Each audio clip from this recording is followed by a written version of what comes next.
So we're now going to talk about the craziest month we've ever had in the leaderboard, ever.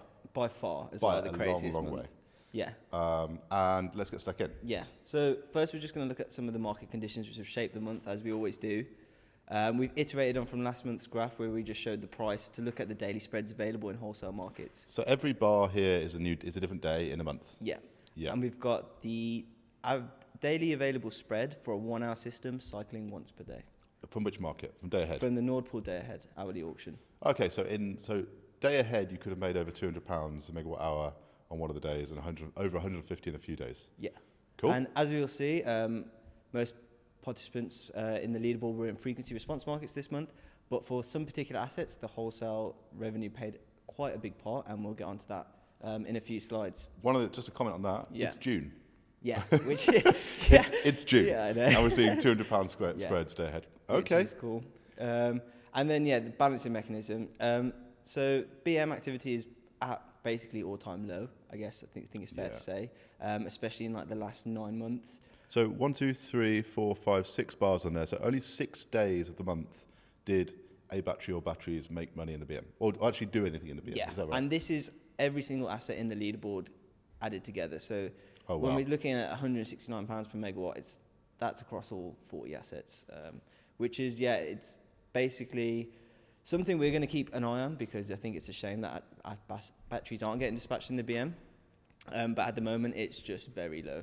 So do we have any idea why that is? Is National Grid skipping batteries? Are people just, price is not good? I mean, what's happening? So I think there's two things. I think the opportunity cost currently in frequency response markets is just like, there's a lot of money to be made in those markets. I think it would be unfair. Well, I don't really have the knowledge to say if people are getting skipped because I don't know what people are bidding in at. But I think at the moment I can imagine that the prices they are bidding at are extremely high. Because if we have a look on this next slide, when we look at some of the clearing prices that we're seeing, and this really tells the story of why June has been such a crazy month.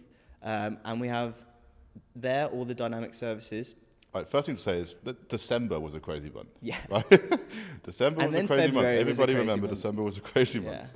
Yeah. And then February was a crazy month where prices cleared at £23 per megawatt hour in dynamic containment in the low service.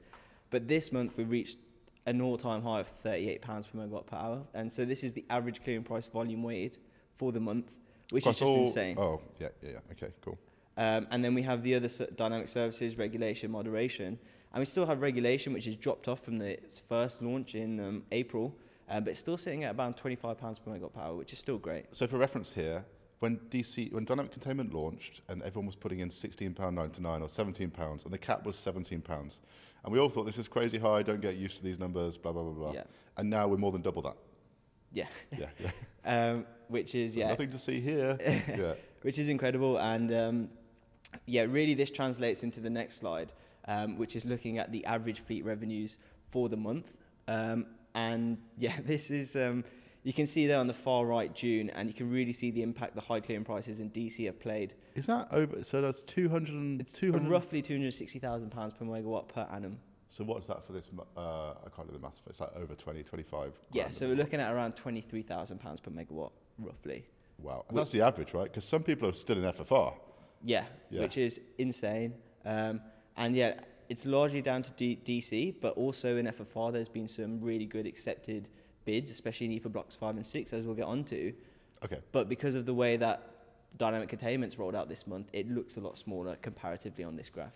And we've had to change the y-axis on this graph. Yeah. for this. This graph is now ruined for the rest of the future. Well, you never know because things continue to get Everything's crazy. going to look small compared to that now. Yeah. And I think really if we go back 18 months looking at the end of October, those were still great revenues to get for a battery. And if you're building a business case on around 80k per megawatt per annum, that's great. And now at triple that, which is awesome.